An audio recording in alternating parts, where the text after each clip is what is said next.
भारत निर्वाचन आयोग ने महाराष्ट्र और झारखंड विधानसभा चुनाव का शेड्यूल जारी करने के साथ ही यूपी और बिहार समेत 15 राज्यों में उपचुनाव की तारीखों का भी ऐलान किया।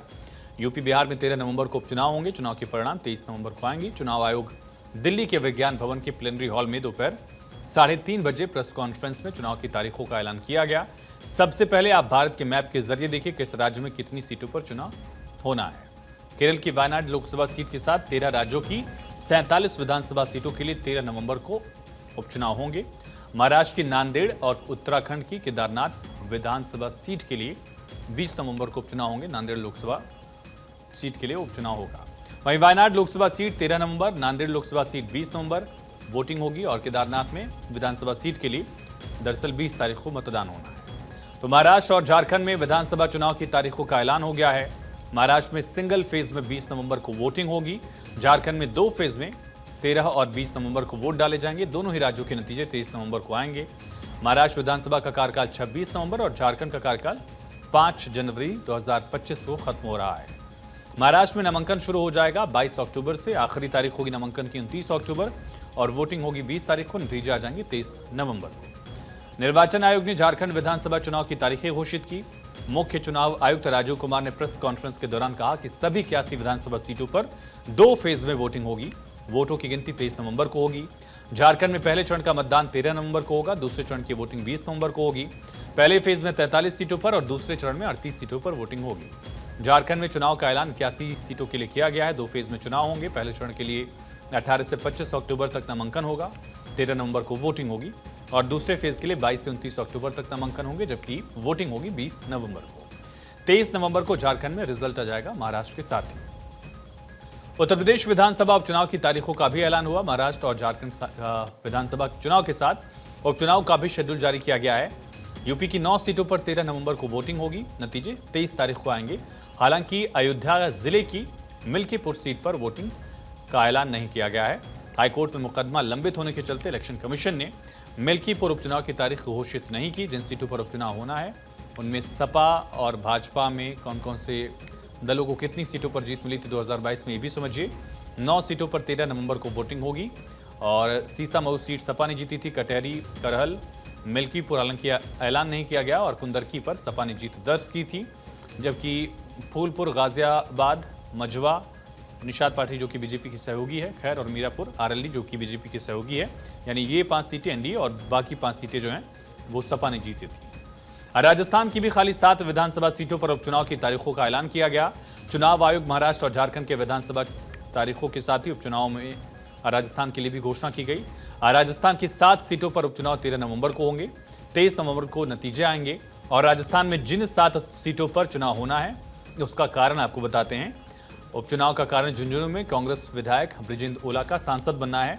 रामगढ़ कांग्रेस विधायक जुबैर खान के निधन से खाली हुई। खिंवसर सीट आरएलपी के विधायक हनुमान बेनीवाल के सांसद बनने से खाली हुई। सलुम्बर भाजपा विधायक अमृतलाल मीणा का निधन हुआ, इस वजह से खाली हुई।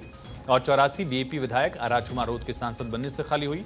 दौसा सीट कांग्रेस के विधायक मुरारीलाल मीणा के सांसद बनने से खाली हुई। देवली उनियारा कांग्रेस विधायक हरीश मीणा के सांसद बनने से खाली हुई। तो 15 राज्यों की 48 विधानसभा सीटों पर जो उपचुनाव होने हैं उनमें पश्चिम बंगाल की 6 सीटें भी शामिल हैं और 13 को वोटिंग होगी। क्यों उपचुनाव हो रहा है ये भी समझिए। पश्चिम बंगाल में उपचुनाव का कारण 27 सीट पर तृणमूल विधायक जगदीश चंद्र वर्मा के सांसद बनने से सीट खाली हुई। मेदिनीपुर टीएमसी विधायक जून मालिया के सांसद बनने से खाली हुई। नैहाटी टीएमसी विधायक के सांसद बनने से खाली हुई। हरोआ विधायक से सांसद बने तृणमूल के हाजी नुरुल इस्लाम का निधन हो गया, इस वजह से खाली हुई। मदारीहाट भाजपा विधायक मनोज तिग्गा के सांसद बनने से खाली हुई। तलडांगरा टीएमसी विधायक अरुण चक्रवर्ती के सांसद बनने से सीट खाली हुई। और बिहार की 4 विधानसभा सीटों पर 13 नवंबर को वोटिंग होगी। 23 को नतीजे आएंगे और बिहार में तरारी, रामगढ़, बेलागंज, इमामगंज सीटें खाली हैं। इनके सांसद बनने की वजह से यहाँ विधायक जो थे सांसद बन गए, इस वजह से सीट खाली हुई। उपचुनाव का कारण है कि तरारी सीट पर भाकपा माले के विधायक सुदामा प्रसाद सांसद बन गए। रामगढ़ में भी आरजेडी विधायक सुधाकर सिंह सांसद बने। बेलागंज में भी आरजेडी विधायक सुरेंद्र यादव के सांसद बनने से दरअसल ये सीट खाली हुई है। और इमामगंज जिसमें हिंदुस्तान अवाम मोर्चा के विधायक जीतन राम मांझी सांसद बन गए, मंत्री भी बन गए, इस वजह से इनकी सीट खाली हुई है। पंजाब में भी इसी तरह से 4 विधानसभा सीटों पर उपचुनाव होगी। चुनाव के लिए मतदान होगा। चुनाव आयोग की प्रेस कॉन्फ्रेंस के मुताबिक बरनाला, डेरा बाबा नानक, चब्बेवाल, और गिद्दड़बाहा विधानसभा सीट पर 13 नवंबर को वोटिंग होगी। 23 तारीख को नतीजे आएंगे। इनमें से 3 सीटें कांग्रेस और 1 सीट आम आदमी पार्टी के पास थी। पंजाब की सीटों के बारे में बताते हैं। बरनाला आप विधायक गुरमीत के सांसद बनने से सीट खाली हो गई। डेरा बाबा नानक सीट कांग्रेस के विधायक सुखजिंदर रंधावा के सांसद बनने से सीट खाली हुई। चब्बेवाल में आपके विधायक थे राजकुमार चब्बेवाल, जिनके सांसद बनने से सीट खाली हुई। और गिद्दड़बाहा भी इसी तरह से कांग्रेस के विधायक अमरिंदर सिंह राजा वड़िंग के सांसद बनने से खाली हुई। असम में भी 5 सीटों पर उपचुनाव के लिए 13 नवंबर को वोटिंग होगी। गिनती 23 तारीख को ही होगी। समझिए सीटें क्या हैं। धोलाई जो सुरक्षित सीट है एससी के लिए, भाजपा विधायक परिमल शुक्ल वैद्य के सांसद बनने से खाली हुई। सिदली ये भी सुरक्षित सीट है एसटी के लिए। यूपीपीएल विधायक जयंता बसुमतारी के सांसद बनने से खाली हुई। बोंगाई गांव एजीपी विधायक फड़ी भूषण चौधरी के सांसद बनने से खाली हुई। और बिहाली में भी भाजपा विधायक रंजीत दत्ता सांसद बने, सीट खाली हुई। सामगुरी कांग्रेस विधायक रकीबुल हुसैन सांसद बने, इस वजह से सीट खाली हुई। कर्नाटक में भी ऐसा ही है। 3 विधानसभा सीटों पर उपचुनाव है। चन्नपटना जेडीएस विधायक एचडी कुमार स्वामी के सांसद और फिर केंद्रीय मंत्री बनने से सीट खाली हुई। शिगांव भाजपा विधायक बसवराज बोमई जो कि पूर्व मुख्यमंत्री हैं, वो भी सांसद बने, इस वजह से सीट खाली हुई। संदूर विधानसभा कांग्रेस के विधायक ई तुकाराम सांसद बने, सीट खाली हुई। केरल में भी 2 सीटों पर उपचुनाव है, पलक्कड़ और चलकरा। दरअसल विधानसभा सीट पलक्कड़, जहां कांग्रेस के विधायक शफी परिंबल के सांसद बनने से सीट खाली हुई। चलकारा माकपा विधायक के राधाकृष्णन के सांसद बनने से सीट खाली हुई। मध्य प्रदेश में 2 विधानसभा सीटों पर उपचुनाव हैं, इनमें भी सीटें खाली क्यों हुई समझिए। दरअसल बुधनी सीट पूर्व मुख्यमंत्री विधायक शिवराज सिंह चौहान थे, सांसद बन गए, केंद्र में मंत्री बन गए, इस वजह से सीट खाली हुई।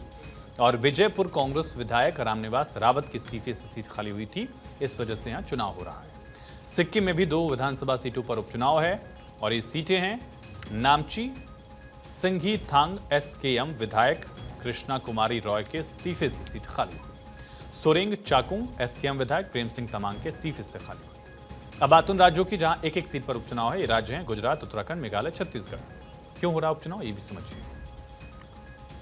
वाव सीट है गुजरात की, जहां कांग्रेस विधायक गेनीबेन ठाकुर के सांसद बनने से खाली हुई। केदारनाथ उत्तराखंड की सीट भाजपा विधायक शैली रानी रावत का निधन हो गया। रायपुर शहर सीट जो है दक्षिण छत्तीसगढ़ की, रायपुर शहर दक्षिण सीट है जो छत्तीसगढ़ की, वहां भाजपा विधायक ब्रजमोहन अग्रवाल सांसद बन गए, इस वजह से खाली हुई। गांबीगरे मेघालय की सीट है कांग्रेस विधायक सलिंग ए संगमा के सांसद बनने से खाली हुई है। ये समीकरण है फिलहाल उपचुनाव का।